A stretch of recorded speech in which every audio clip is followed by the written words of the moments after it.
I'm vengeance. Wakanda forever!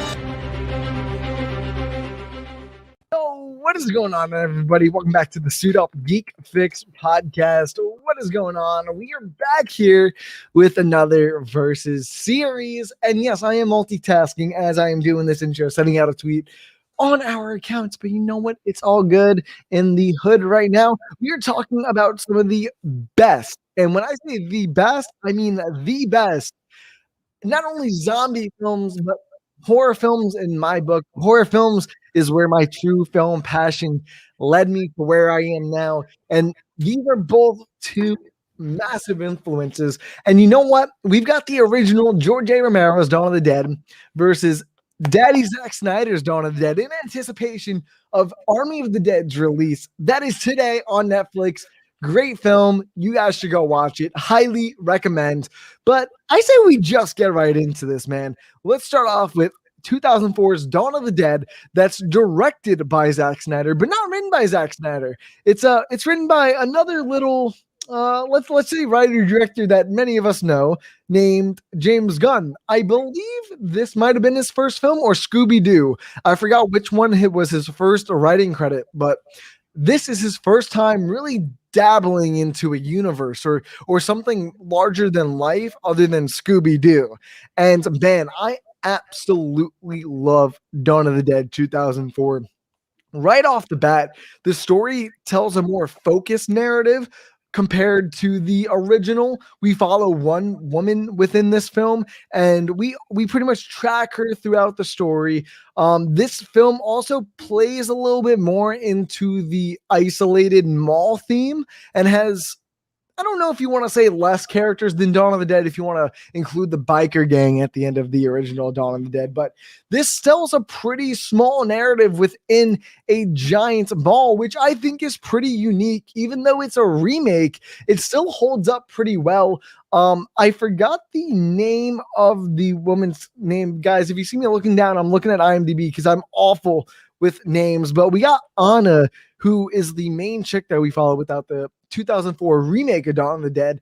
And honestly, dude, this film fucking blows my mind. I didn't know it was a remake when I first saw it. Over the years, you obviously come to learn that the legendary George A. Romero has directed the original one. But man, I think this was a great story for how it kind of differentiated from the other one. This one tells a more linear plot line, I guess you can say. Like I said, we follow one character. That character's Anna, and watch it how she survives more than a group survives. We follow her as she bumps into these different groups and stuff like that. Both films kind of play a relatively the same beats. Just saying that now, but overall, this is a more, I would say, different take compared to the last one. Like I said, they do more within the mall in this one, more characters to go off of.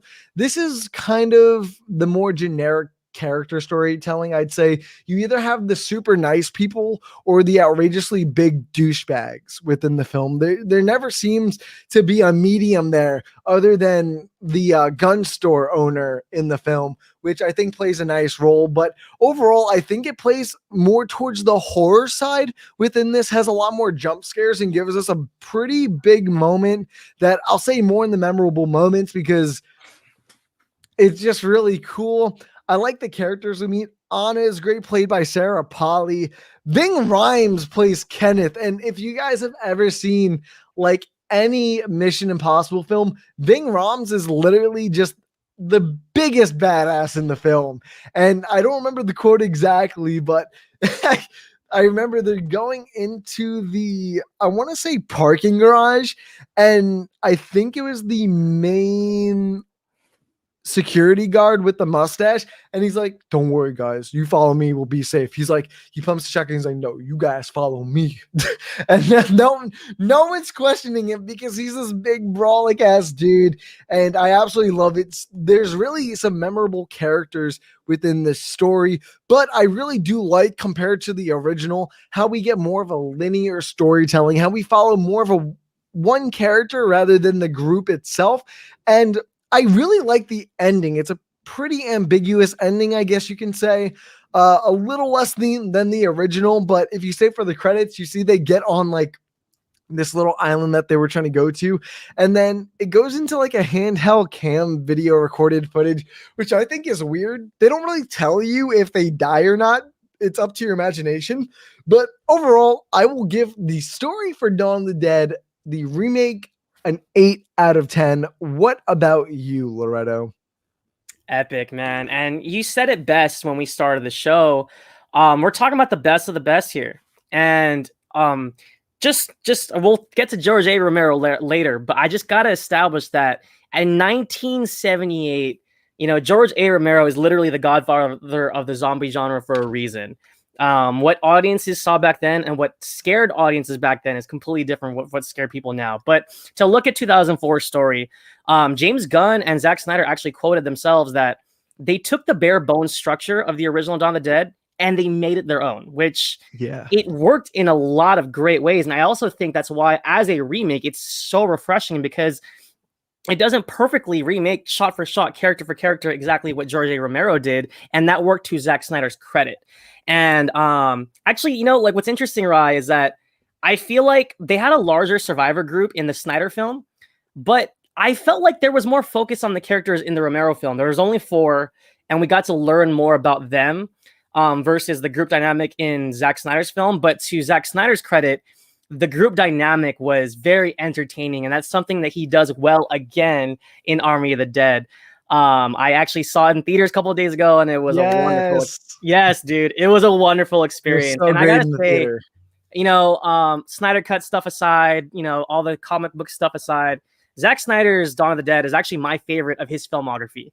It showcases what he does best. And I know James Gunn helped write the script, but overall, the horror aspect was strong, especially dealing with Mekhi Phifer's wife. A lot of intense moments there.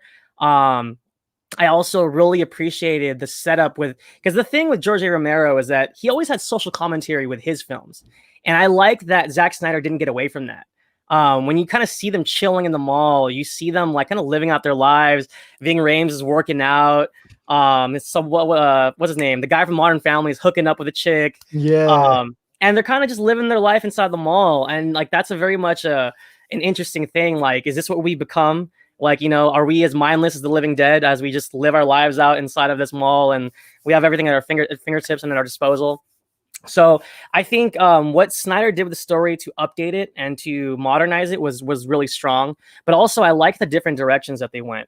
I think the Raider aspect of the Romero film, we'll talk about that later. When the Raiders come at the end of the third act, I thought that was really interesting. But it's like, these are two different stories now.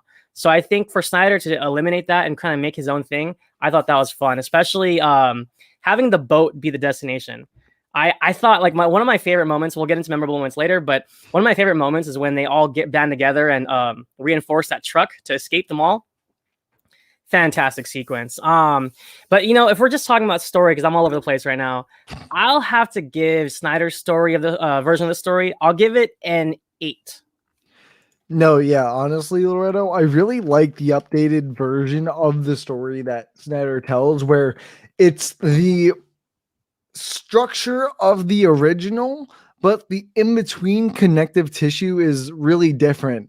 And the original focuses more on the 4 people as a group rather than with Dawn of the Dead. Like I said, we follow Anne within her perspective more than we follow everyone else around her, which I think is the big thing that really differentiated itself.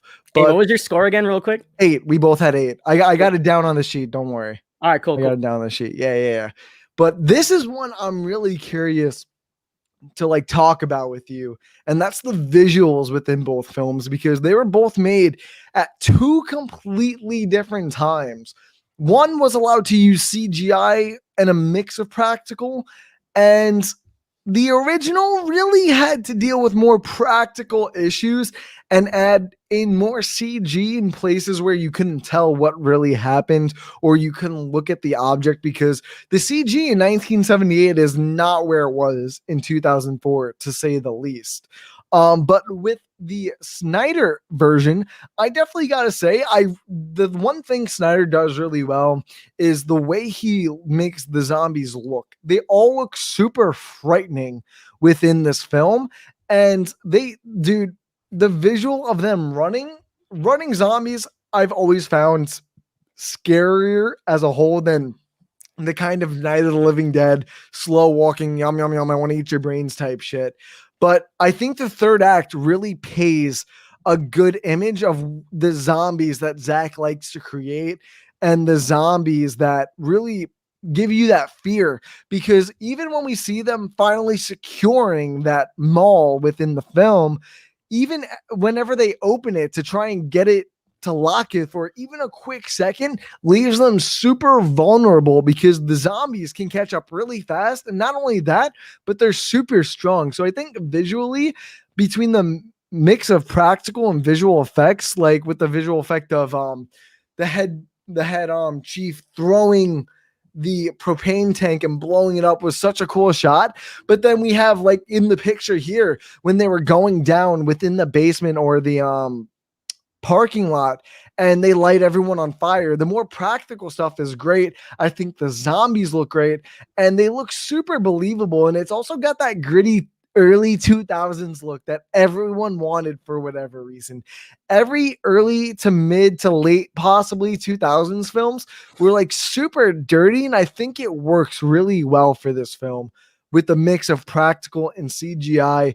I think for Dawn of the Dead 2004, I'm going to go back to an 8. I'm going to give this movie an 8. What about you, Loretto? Honestly, especially when we're talking about Zack Snyder, I think one of the most memorable things about him is his visual style. He's got flair for days. Some people say he loves the slow-mo too much, but to be honest, especially in Dawn of the Dead, he doesn't use it that much. He uses it very appropriately. Zack Snyder's Justice League, he uses it a lot. Yeah, he does in the Justice League. But visually, the color grade was really excellent. I really liked the way the film was edited, and especially like after watching Army of the Dead, it's not a direct sequel at all. It almost has no relation to the film that we're speaking of today. But you can see like everything he did well in 2004, he still has an excellent eye for, and he actually was the director of photography for Army of the Dead. So the editing style, the montages that he does, especially like the montage in the mall, wonderful. And like the scene in the parking garage is really, really intense. And like especially when we see the hordes like really like go full force when they get into the mall, when they're on the streets, and the trucks crash, and the zombies are running full force. There's just like an anxious feeling that you don't get from slow walking zombies. And 28 Days Later did that wonderfully. But like, Snyder definitely brought his own take to the running zombie. I liked how they had like this animalistic look to them as well, where like they were like really twitchy and like they weren't thinking per se, but they had like instincts of like, food, kill you. And it was just like you could see like almost the zombie thought process. I thought that was really cool. We see a lot of that in Army of the Dead as well. So visually, it's a visual treat. What I really liked as well was in the intro when we're kind of zooming through that suburban neighborhood. When we see Anna kind of get away for the first time, and we just see like the sheer carnage on the entire block, and each house, the blood, the fire. That was a beautiful tracking shot. And also I liked the setup of the mall initially. I don't think it was the same mall as a 78 one, but it definitely reminded me of it. And ultimately I think visually it's one of the strongest aspects of this film. I'm actually going to give it a 9.5. The special effects were fantastic, especially on the zombie baby. Oh my god, yes, dude, that was fucking frightening, bro. Yeah, it's like one of the most unforgettable moments. I hope I didn't take away from your memorable moment, Thunder, there, but visually it looked really good. So yeah, I got to give it a 9.5, man. No, yeah, literally, you just mentioned what I was about to mention under memorable moments. I honestly, I'll just wrap it up really quick since you said that one.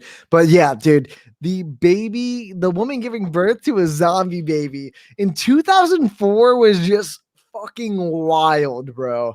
Like, even in 2021, it still seems like a pretty decently crazy idea.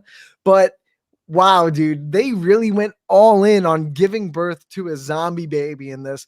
Like you said, the practical and visual effects within this shot is really what sold it.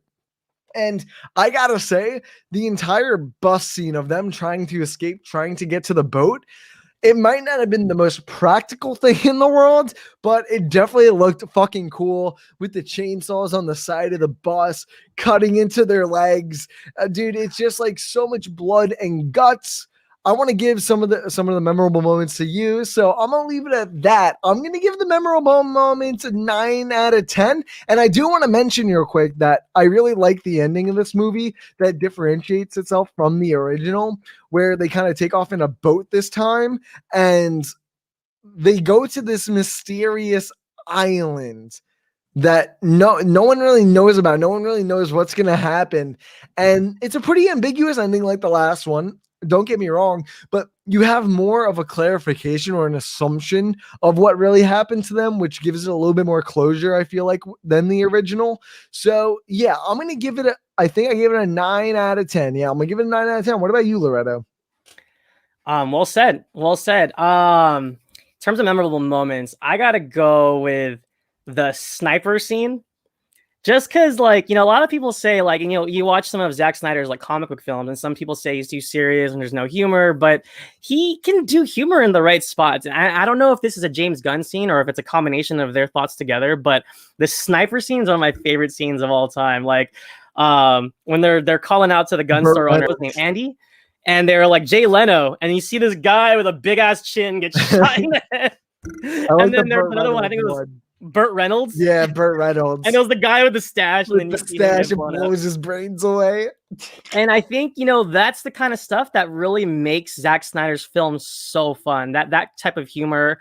Also, speaking on the gun store shop, because I think that was a really interesting dynamic to have someone across the street for them to communicate with. Yeah.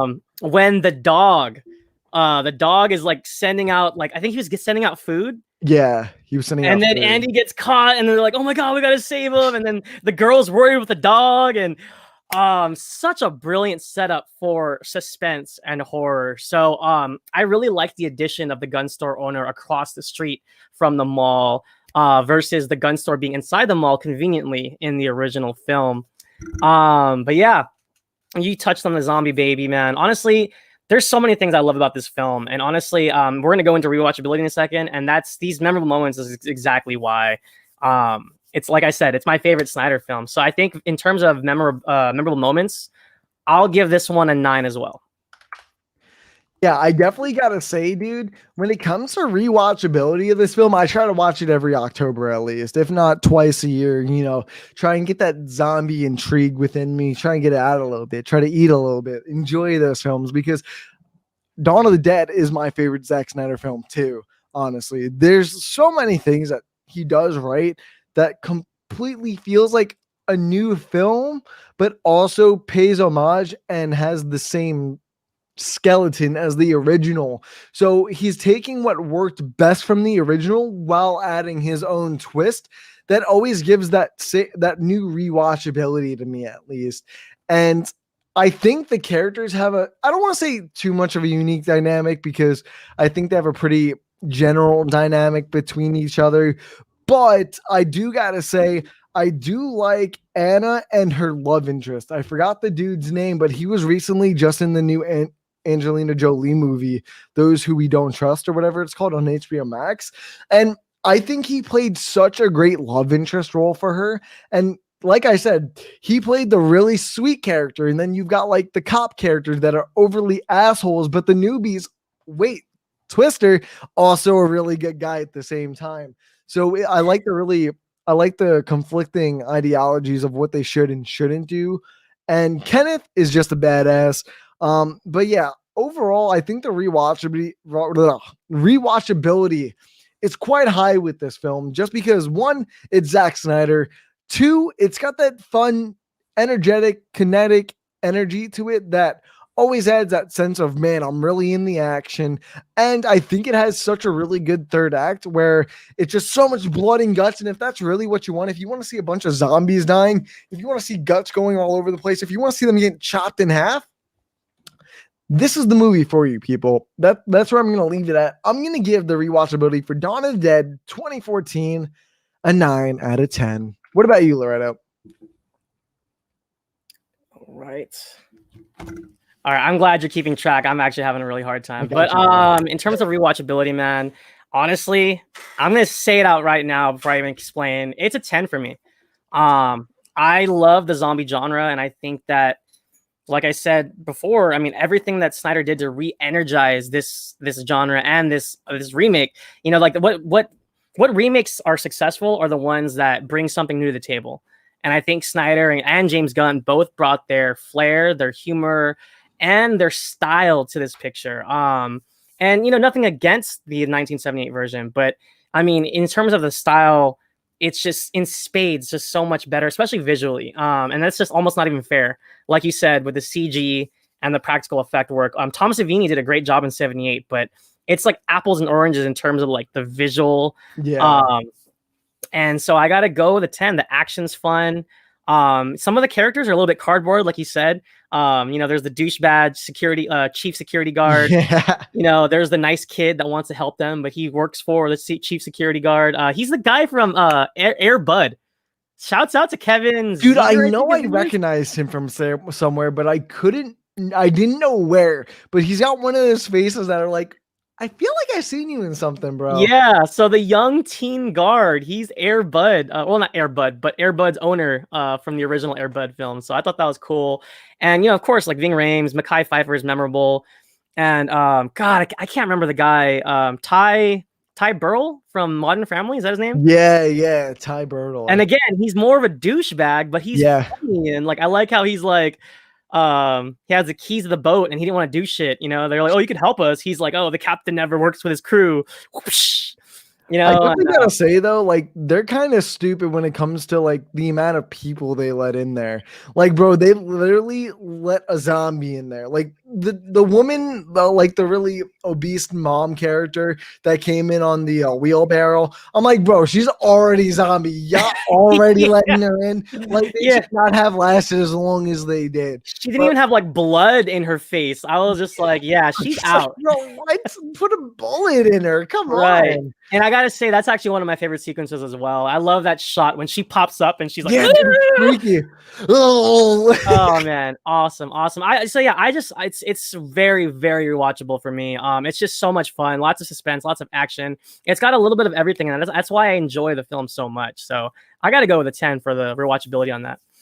Damn, that's crazy. But honestly, at the end of the day, I really do agree with you, man. This film is a masterclass of, at least, if not horror, I would say a zombie film, if people wanted to argue with me about it. I'm a massive zombie guru fan. I love zombies. I love the concept of zombies. And this kind of picks at my brain in every way that I liked. It's got the fast zombies. It's got that early to mid 2000s grittiness to it that I feel really works with the universe they set up within this movie. I think the people were casted pretty perfectly for the roles they wanted. Like Ty from Modern Family, he looks like a douchebag in the film, and he plays him so well. The girl who plays Anna plays that nice innocent chick at the beginning, and I like her progress to the more badass person at the end. Ving Rhames as Kenneth is obviously a highlight. He's that big, bulky figure that doesn't take shit from anybody, and I'm glad he survived at the end of the film. Definitely glad he didn't sacrifice himself. I truly love this film. It's got the action, it's got the horror, and it's got enough difference and detail from the original where you might be able to consider it its own project. I'm going to give Dawn of the Dead 2004 for an overall grade a 9.5. What about you, Loretto? Epic. Before we close out Zack Snyder's portion of the show, I just want to shout out some people in the comments. Yeah. Mel Valentin, welcome to the show. He said good stuff. He's pretty old school when it comes to zombies and Romero. He considers him the master of all things zombie related. And like I said earlier, I mean, Romero's the godfather, man. You can't touch him. I mean, where would any of the zombie films, Shaun of the Dead, Walking Dead, where would any of these films be without Night of the Living Dead in 68, right? So shouts out. Thanks for watching, Mel. We got Dominique Brown saying the new Dawn of the Dead is their favorite movie of all time. Wish they came out with a part 2. I think would we agree with Dominique here? I feel like with the ending of this film, sometimes I want a sequel, but then I feel like it's giving you enough answer that they all died at the end. Like with me personally, I think they all died at the end right after they cut, but we don't see them die. So they could obviously do that twist, but you know what? It's been 17 years at this point.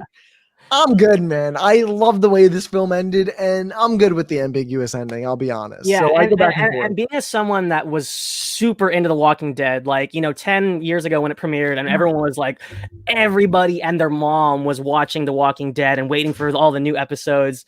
At some point, it gets dragged out. So I'm happy that Zack Snyder's 2004 Dawn of the Dead can just stand by its own, tell its story, and end it. And like you said, I don't think they make it off of that island wherever it is. It's especially when you watch that final couple seconds, you hear them screaming and shooting, and it sounds like it went bad. Especially because you hear Anna like no, and like it just cuts and it's like chilling. It's such a masterful ending. And then Mel's saying Sarah Polley is all but retired now. Really talented actress and director. I agree, Mel. She actually has some pretty good films under her belt. But just to wrap this up with a bow on the Zack Snyder side of the Throwdown, the versus, I should say, I got to give Zack Snyder's Dawn of the Dead a 9.5. Like I said, it's my favorite of his filmography. It's super rewatchable. And when I first saw it in theaters, it was a pretty intense experience. The fast zombies, the jump scares were very effective. They weren't cheap scares, in my opinion.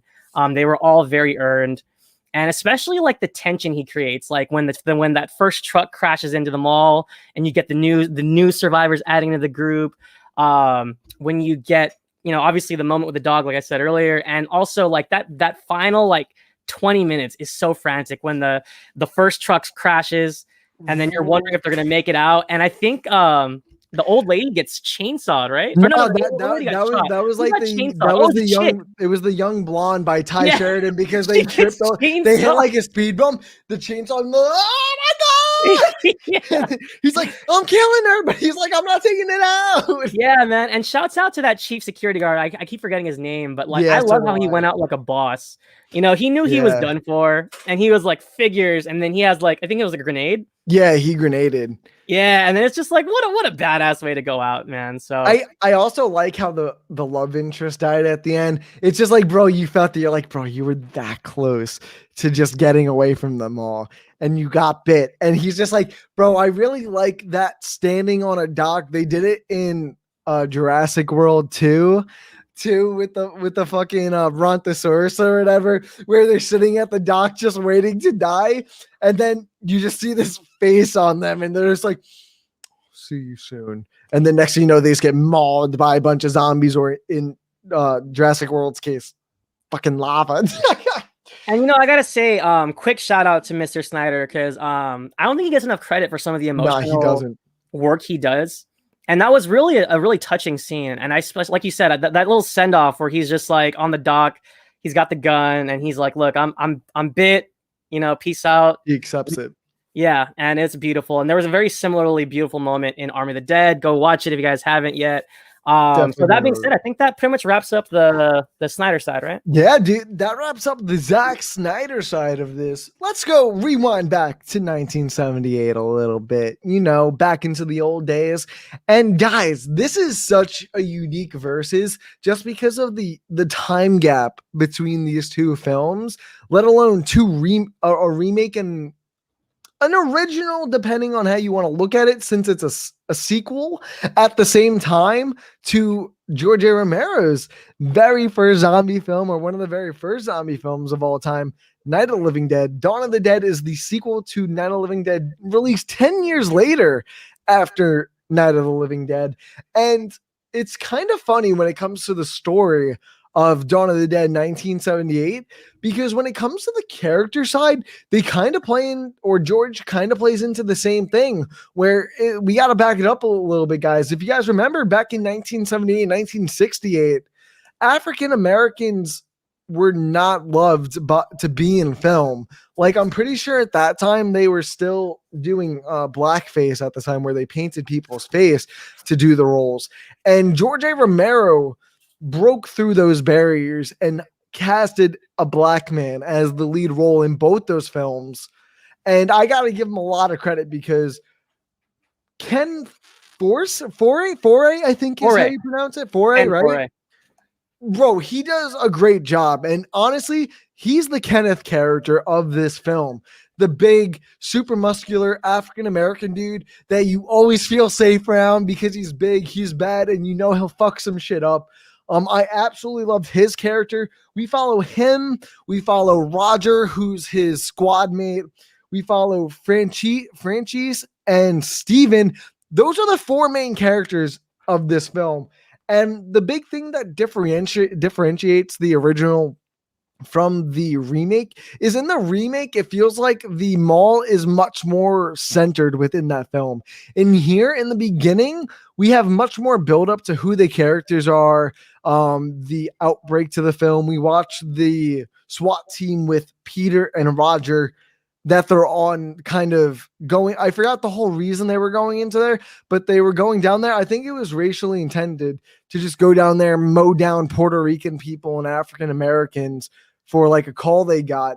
And this film has a lot more build up compared to the last one. Like I said, because we focus on way more characters within this film, George A. Romero has to give us that time to really get to know who our four main characters are, compared to the remake where our main character was Anna, and that's all we had to really focus on. So once her husband died, it was just gone from there. But we have so much build up within this, and the mall is more of a secondary character within this, more than the forefront like it is in the remake. And I really like how the middle of this film is kind of them figuring out how to live this new life in the mall. And I don't remember if the remake did this, but there's an obvious time jump within this one, because Francis becomes pregnant from one scene to another. And I would say it takes place around 8 months in between that. And so we see that they all kind of accustomed to a life there. And like you said, the biker gang comes in and ravages them, which is cool. I don't think it's as good as the action-packed final of the 2004 one, but it's also hard to criticize the movie for that because of the year it was made. This movie was only made on a $1.5 million budget. That's nothing.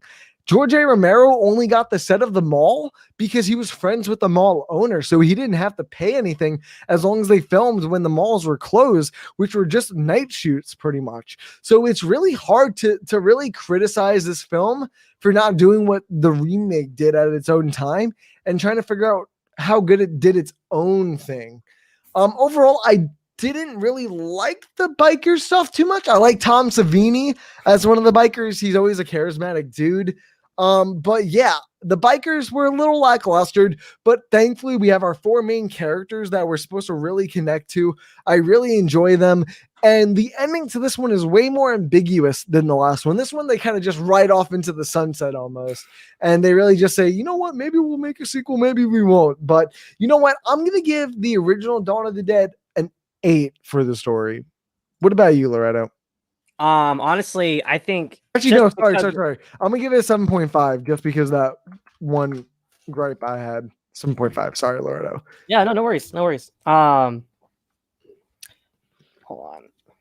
You got your list, right? Yeah, I got it, man. Don't worry. Okay, because I'm falling behind. But anyway, yeah, I got it all on my side. Don't worry, man. All right, cool. So I will say for me,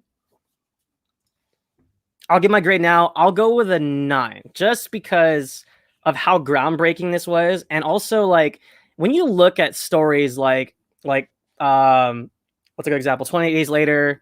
You look at The Walking Dead. I feel like this really laid the foundation for those conflicts. Like, for example, there was a really good tagline. I think it was season 3 of Walking Dead, where they were selling T-shirts that said "Fear the dead, but fight the living." Yeah.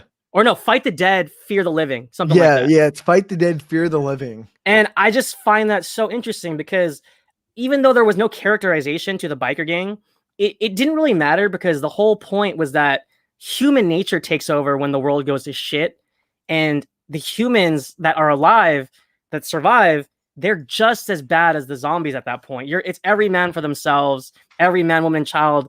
If the world's gone to shit and it's an apocalyptic setting, best believe you watch out for your own, and that's it, because there's another group of humans out there that will kill you in seconds just as fast as a zombie. So I liked that in 1978, Romero established that idea, and I think that's just so groundbreaking for the zombie genre. And also, it's funny because I was rewatching it. I saw it when I was younger, and I don't remember it that well, but I rewatched it literally today, and it took almost 40 minutes to get to the mall. Yeah, that's what I said. More of a secondary character within. Yeah, so you're right. Yeah, the mall is not as much of a character, but the thematic purpose of the mall is still there. Like, I like that, how it's not quite explained, but I like how he's just like, she's like, "What are they doing here?" And he's just like, "I don't know. Maybe it's just instinct. Maybe this place meant a lot to them in their normal lives." And I found that interesting because I think what Romero was really playing with is, if this is possible, what would we be like as mindless, flesh-eating corpses? Like, what would we, and he brings us up in Land of the Dead years later, like decades later, with Dennis Hopper and John Leguizamo. And it's kind of showing the evolution of zombies. And I think Snyder also plays with that in Army of the Dead. And it just shows that, like, zombies could be more than just, walking corpses. Like, there's actually like animalistic instincts to them as well. And maybe some remnants of their brain that still has them do things they kind of remember. Like, I think, Steven, are we doing spoilers on this? Of course. I mean, obviously, right? Yeah, of course. Yeah. So I've already spoiled both endings. I mean, okay, for sure. Yeah, we established everybody dies in 2004, right? So Steven, when he turned, which was an emotional breaking point for the film for me, that was really sad. He was still holding his gun, but like barely holding his gun, and then he like knew where to go, where he remembered where the hideout was. So I think that aspect of the zombie was really interesting, and I think this is why Dawn of the Dead is so important. And then touching on all the consumerism stuff, I think it's so funny how both films kind of like play on the idea, like, oh, hey, free shit. If the world goes to shit and you're inside of a mall, you could have the time of your life, right? But then it's interesting because it's like, how long does that last?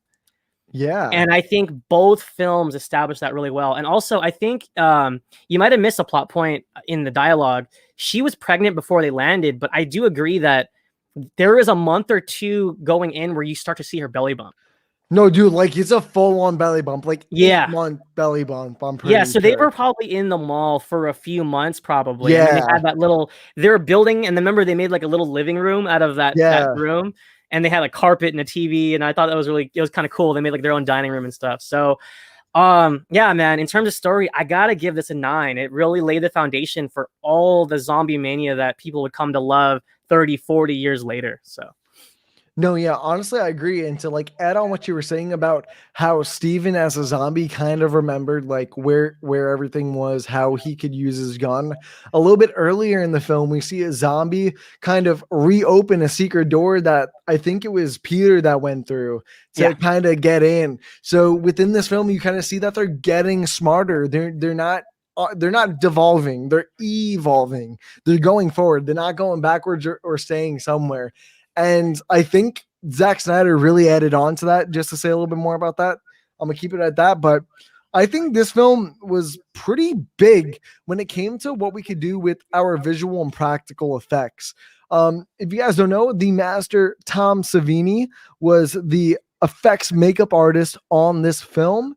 If you guys don't know him, if you've seen Dusk Till Dawn, the one with Quentin Tarantino and George Clooney, you guys should definitely go watch it. He's in that film, and he was a makeup artist, dude. And he was the makeup artist on this film.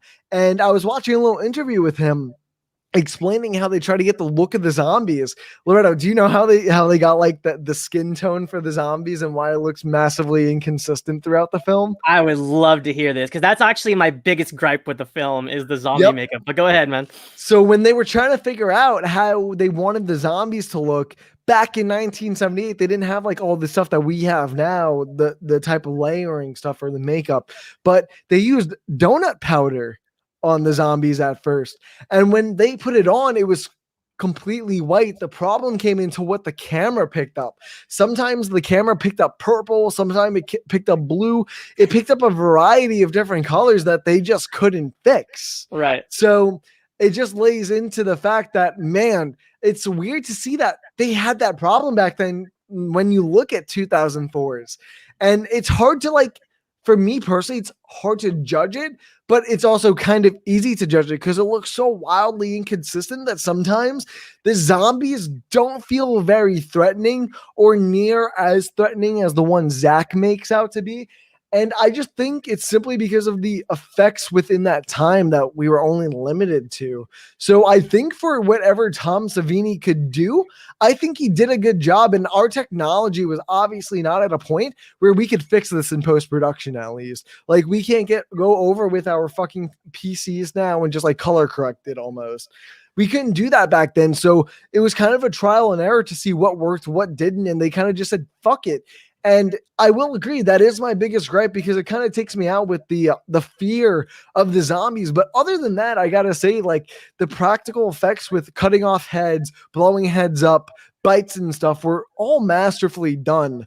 I'm trying to remember what it was. I think it was a helicopter blade that went over a zombie's head and literally only cut off like this much. And it was super cool watching how they did it through four people pouring 4 pipes of blood out of its head and added the blade in post-production.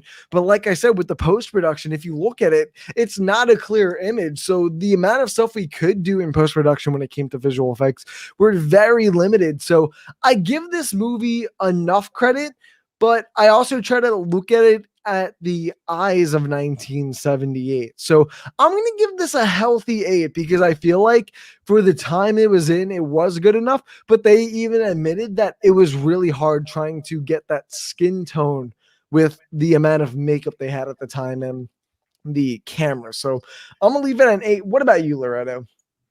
Hey, man, you nailed it with Tom Savini. Hats off to one of the great horror makeup masters. He did a lot of slasher work in the 80s, and most notably, he did a lot of work on a few of the Friday the 13th films. Yeah. So Tom Savini, minus, his like fun, like wild acting He did the Kevin Bacon film in the first one, I'm pretty sure. Yeah, right? with the arrow coming out of the neck. Yeah, with the arrow coming out of his throat. Yeah, so with the prosthetics, he like this was like one of his building blocks here. He started out here and started going up and up into the 80s.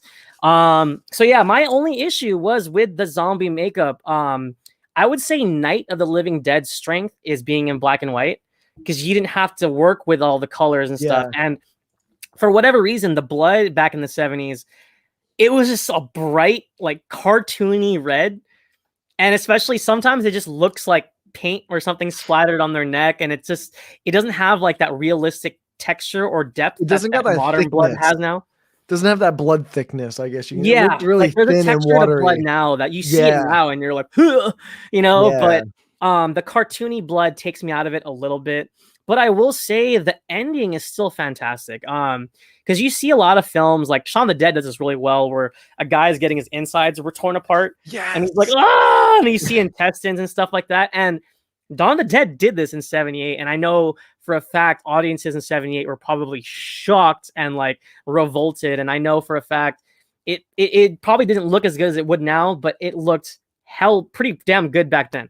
So like you, I will give it a generous 8 because although it doesn't stand the test of time in terms of the look, I think for its time, it still had the effectiveness in its scares, and with some of the practical work with the limb dismemberment was pretty cool. Yeah. I think in the beginning there was a guy without a leg attacking one of the SWAT team. There was also a scene when Roger and Peter are getting attacked, and the truck drives over like one of the zombies' arms, and it pops off. And then like that guy that gets a zombie arm popped off, he stands back up and attacks the truck with like half an arm.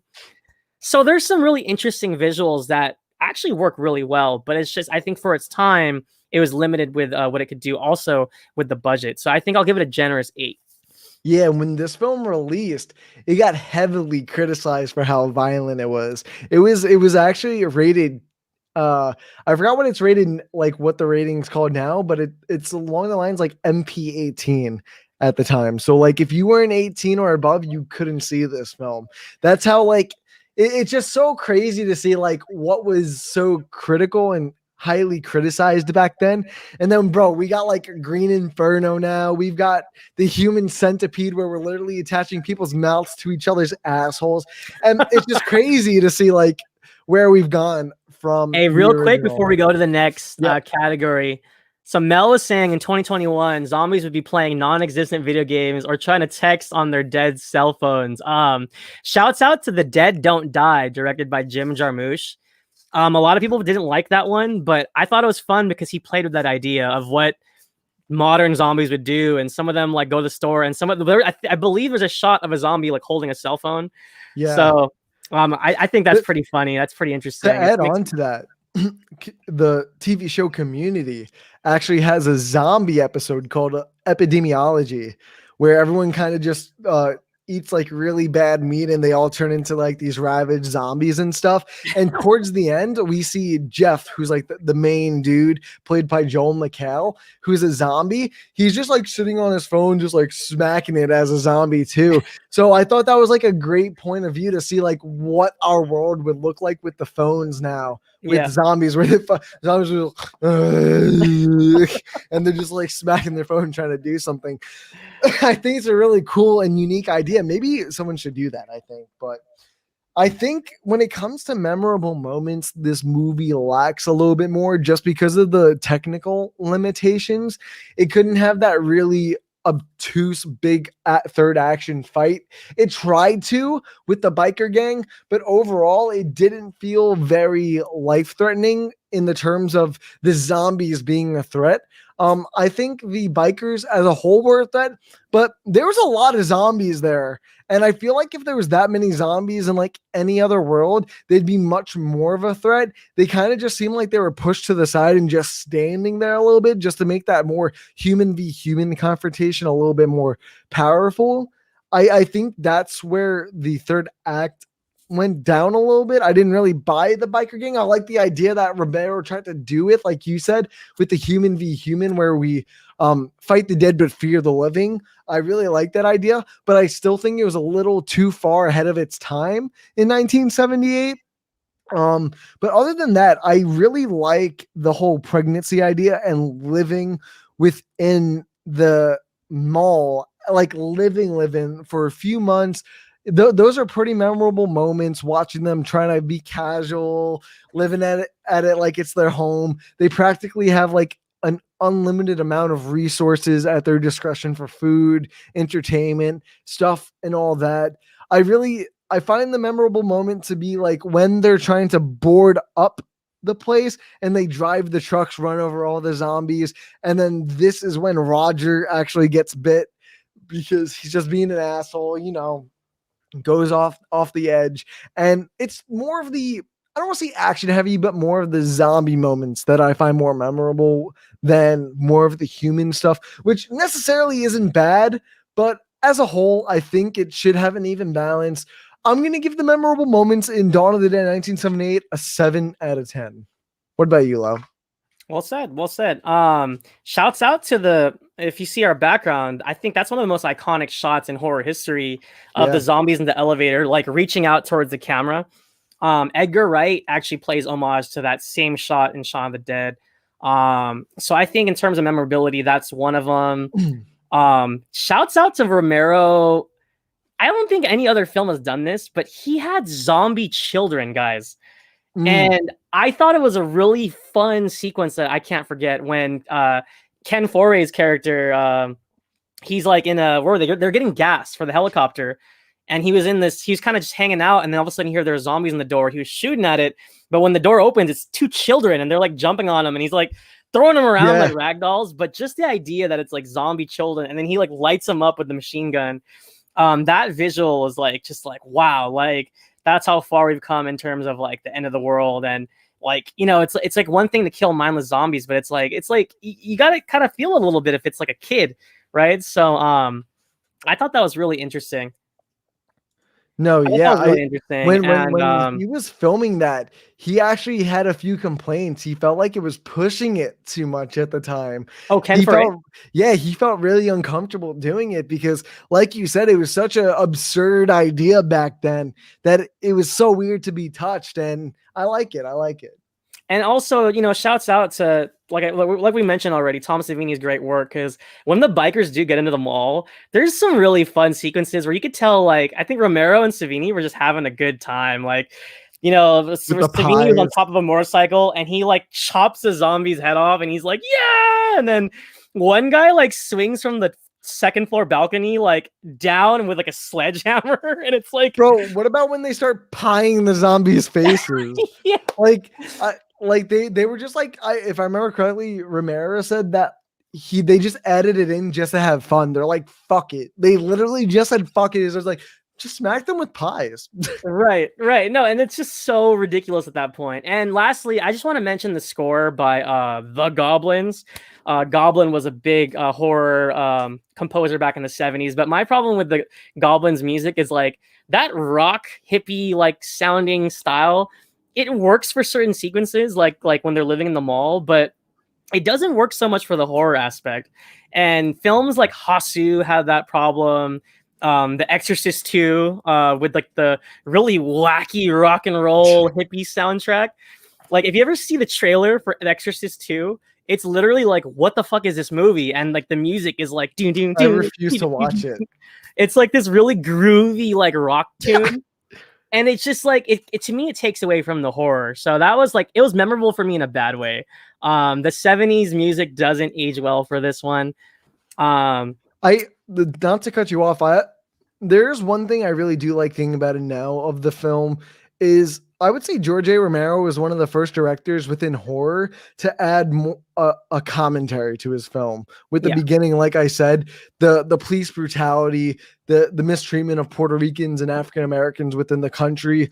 He was a big influence on casting people outside of being white in main roles within his first two films alone. So I think that whole beginning part of the SWAT team killing the Puerto Ricans is just memorable from a political standpoint and what it meant in 1978, because it pissed a lot of people off. Yeah, so just to give some context, it was one rogue cop that was saying a lot of racist stuff like, yeah, I'm gonna kill them all.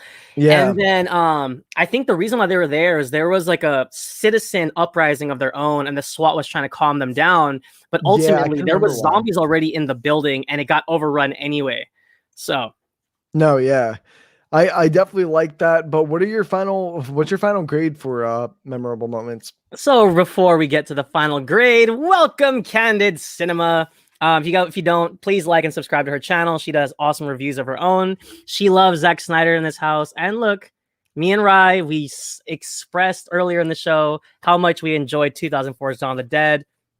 I also respect Mr. Snyder as a filmmaker. I also saw Army of the Dead in theaters, and it was wonderful.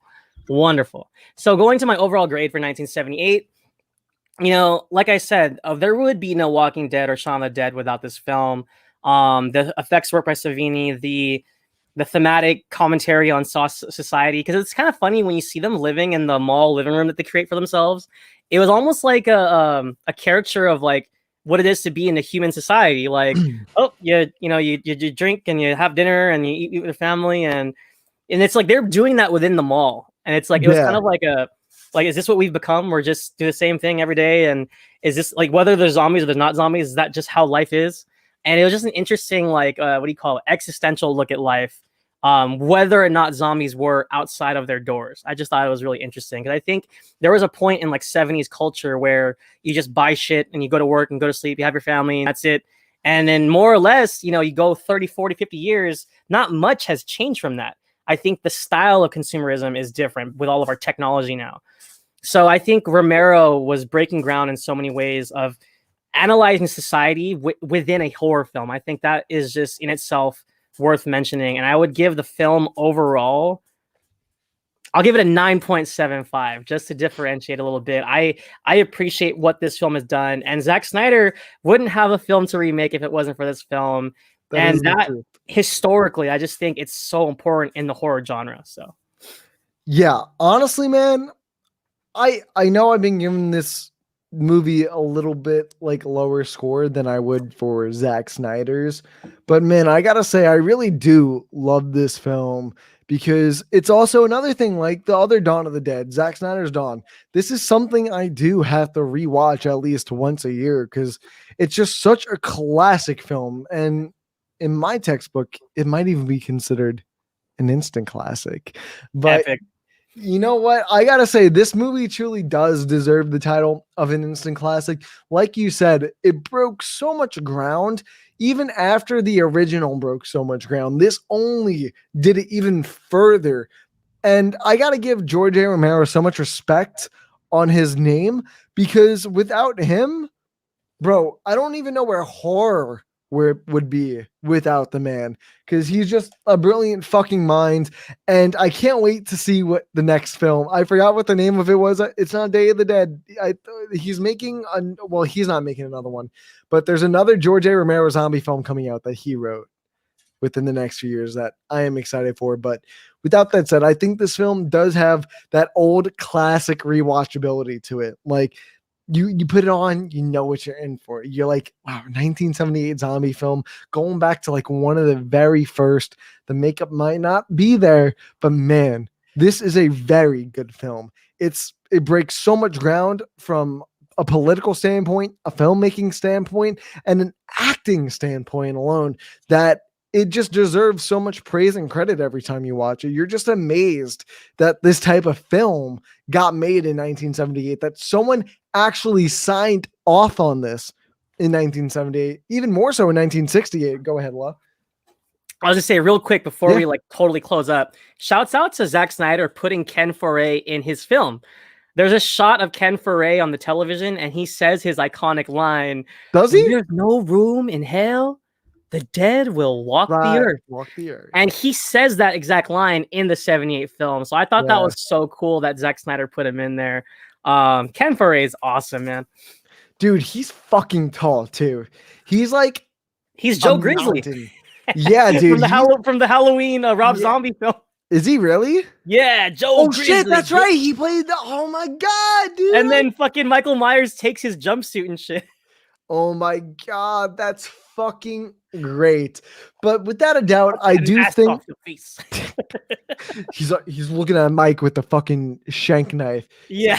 Don't come at me, bro. Next thing you know, he's just getting tossed around. Like, bro, he makes him like Mike Myers makes him look like a bitch. And I'm already scared of this dude. Imagine what Mike Myers would be. But you know what? I think this film has that old classic cinema feeling to it that always makes you want to go back and rewatch it. So you know what? I'm going to go 9.5 for rewatchability. What about you, Loretto? Man, I'm not going to lie. I got mixed up with what grades we were going there. So rewatchability. Yeah. I'll go, wait. So wait, I thought we did the overall grade, the last category. So that was memorable moments, the last category, right? Yeah. This is rewatchability and then overall grades next. And then we're done. Okay. So rewatchability, I'll go like 8.75. I might not find myself to rewatch it often, but it's still fun. It's a whole lot of fun. I especially like the sequences when it's just Roger and Peter.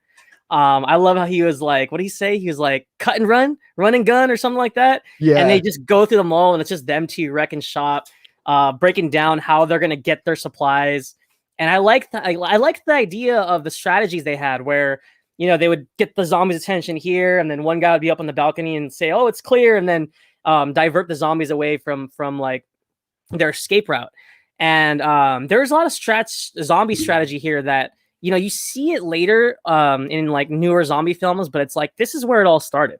So shouts out to that, and also Ken Foray's final hurrah, where you think he's gonna blow his brains out, but he finally decides, like, you know what, I'm gonna get out of here, and he just wrecks shop.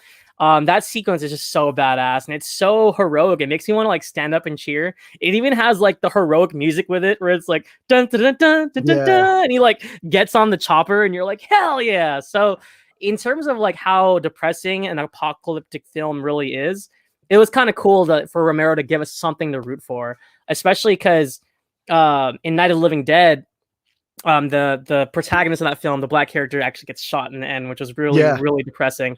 So it was nice to see Ken Foray kind of ride into the sunset, like you were saying earlier. So yeah, I'll give rewatchability like an 8.75. It's like not as fun to rewatch as Zack Snyder's film, to be honest, but it's still a fun got that classic rewatch to it. Yeah, like I would still love to watch this film again. So no, yeah, absolutely love this film. But like I don't want to like tread too much on like what I've already said about this film when we come into the overall grades.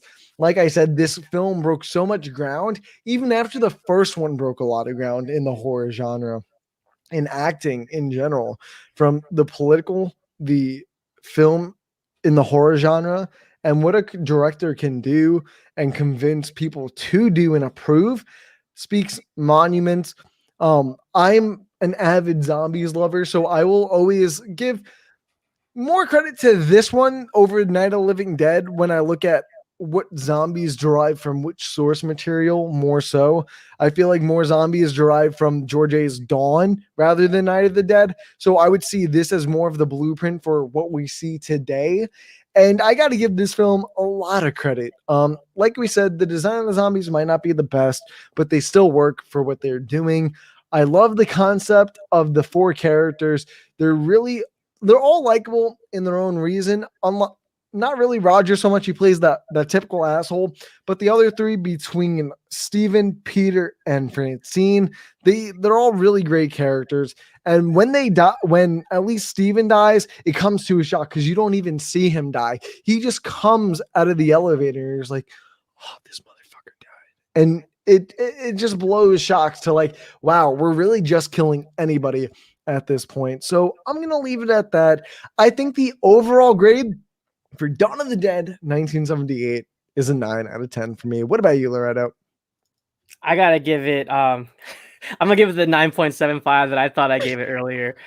Just a slight edge over Zack Snyder's film. They're both excellent. They're both in their own right and in their own time. They both mean a lot to the horror genre. I think in 2004, I think he gave it a breath of fresh air. Between Zack Snyder's Dawn of the Dead and 28 Days Later, zombies really took off after that. So hats off to Zack Snyder for what he accomplished, but also hats off to George A. Romero for laying the groundwork, laying the blueprint, like he so eloquently put. I got to give this Dawn of the Dead 9.75 because there would be no zombie mania phenomenon if not for George A. Romero. So I'm going to give my respects to his film with that. No, yeah, honestly, well, you do the math. I'll start like plugging everything and stuff like that. And I do want to talk about Army of the Dead a little bit. I do love that film. So I'll give a few of my general thoughts on that while you do your math. Hey, is there any way can you share do you have your screen? Can you share like what the source? Yeah, I'll share it. Share screen.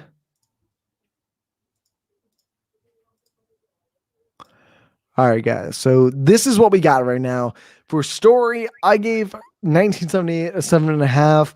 Loretto gave it a 9. For 2004, we both gave it an 8. For the 1978 visuals, we both gave it an 8. For the visuals of 2004, I gave it an 8, and Loretto gave it a 9.5. For memorable moments, for the 78 version, I gave it a 7. Loretto gave it 9.75 because he just pulled a Ryan right there. I appreciate it, buddy. I appreciate it.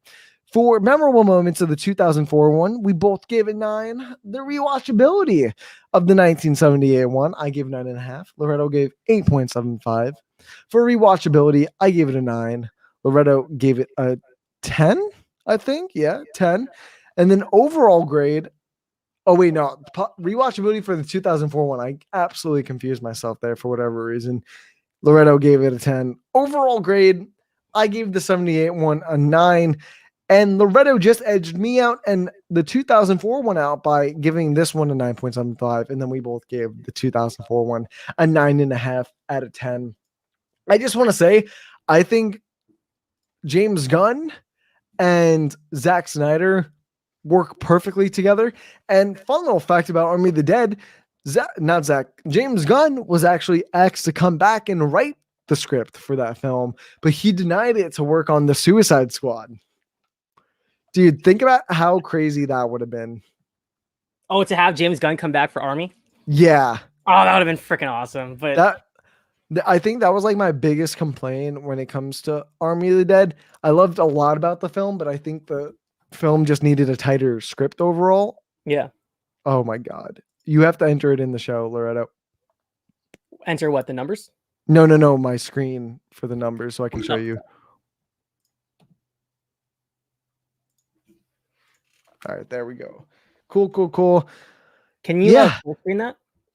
Say that again? Can you full screen that? Yeah. Cool. Man, that's fucking bright. Glad I got my glasses on. Shit.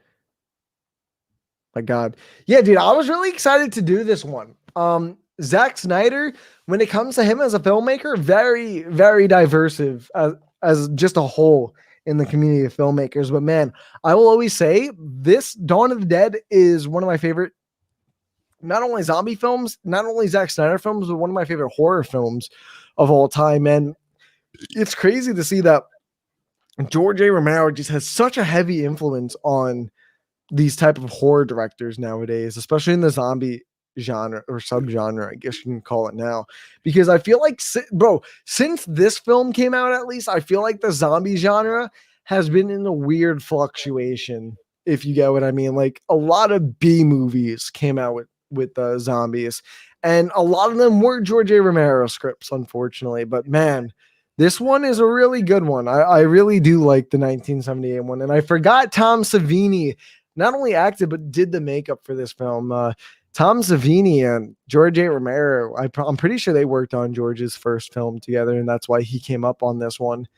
And the reason why this film got so much with its budget too is because when people found out George was filming this in Pittsburgh at a mall, people actually came up just to be in the film. Some of them didn't even get paid because they didn't care. They only wanted to be in the film to be in a George A. Romero film. And honestly, I don't blame them. And the people that did get paid only got paid $1 a day to be in the film. Dude, that's just fucking insane. Like what? Right? You got it, Loretto? Hold on. Oh my gosh.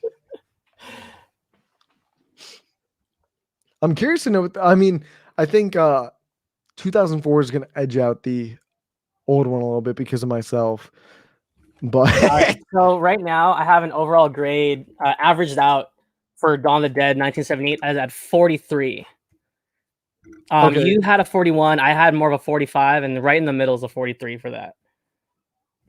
Awesome. And then what about 2004? I'm slow crunching. Can you pull up your screen real quick? I love when we say we're still crunching the numbers.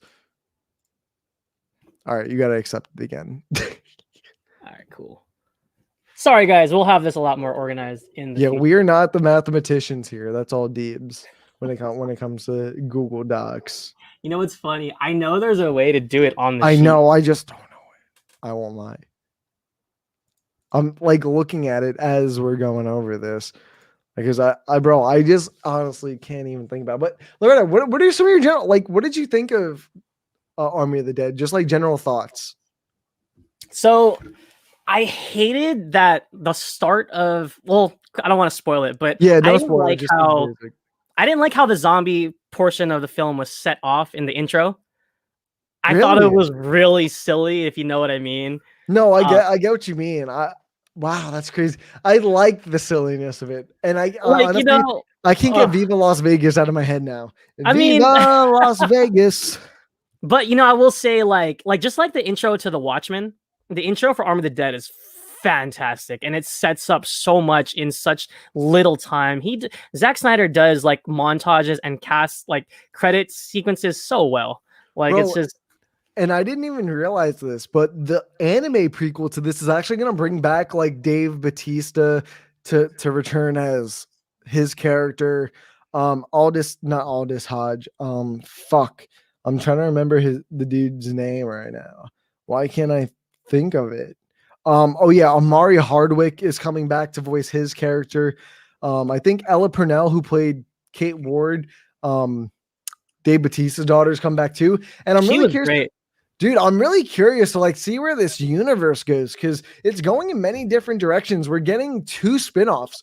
We're getting an anime and a live action one. The live action one is based off the hacker, not or the safe breaker, Dietrich in the film, the German guy, and it takes place like before as the zombie outbreak began. And I just think there's so many things that this franchise can do, and I'm just excited to see where it goes. And I really think Netflix knows what they have on their hands here, just from like the support online. And they made a joke to the Snyder Cut too, Netflix. I don't know if you saw that their tweet. They tweeted saying, guys, don't worry, this is the Snyder Cut version.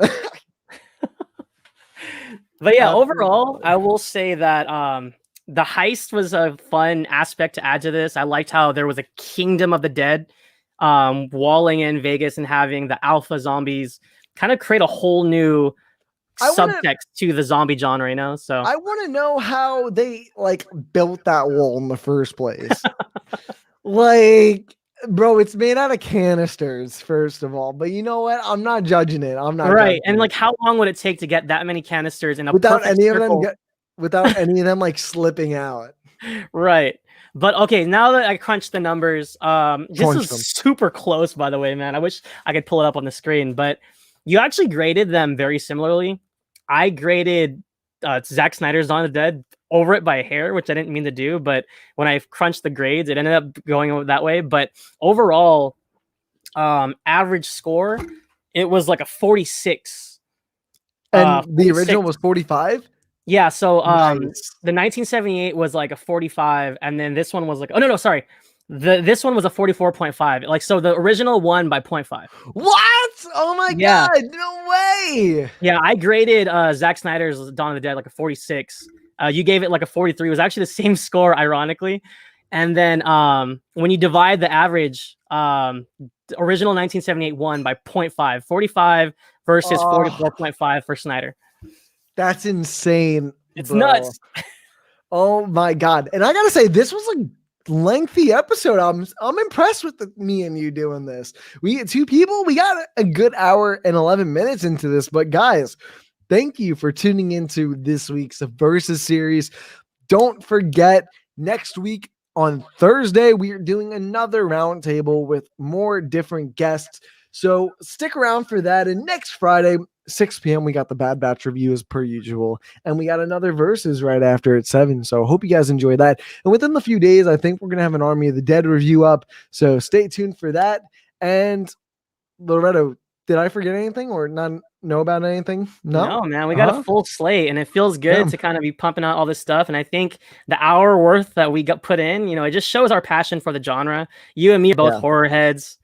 And we're talking about, you know, 2 of the greatest of the zombie genre here. And I just want to give a shout out to Rodney. Thanks for watching. Would there be a Walking Dead without Dawn of the Dead? If he's talking about Romero's 78 version, hell no. There wouldn't be a lot without Romero's Dawn of the Dead, like I said before. Without that Dawn of the Dead, we wouldn't have a lot of what we have in not only the zombie genre, but the horror genre as a whole. But precisely. Thank you guys so much for tuning in for this episode of the Versus series, and we'll see you guys next week. Peace. Oh God. Oh God.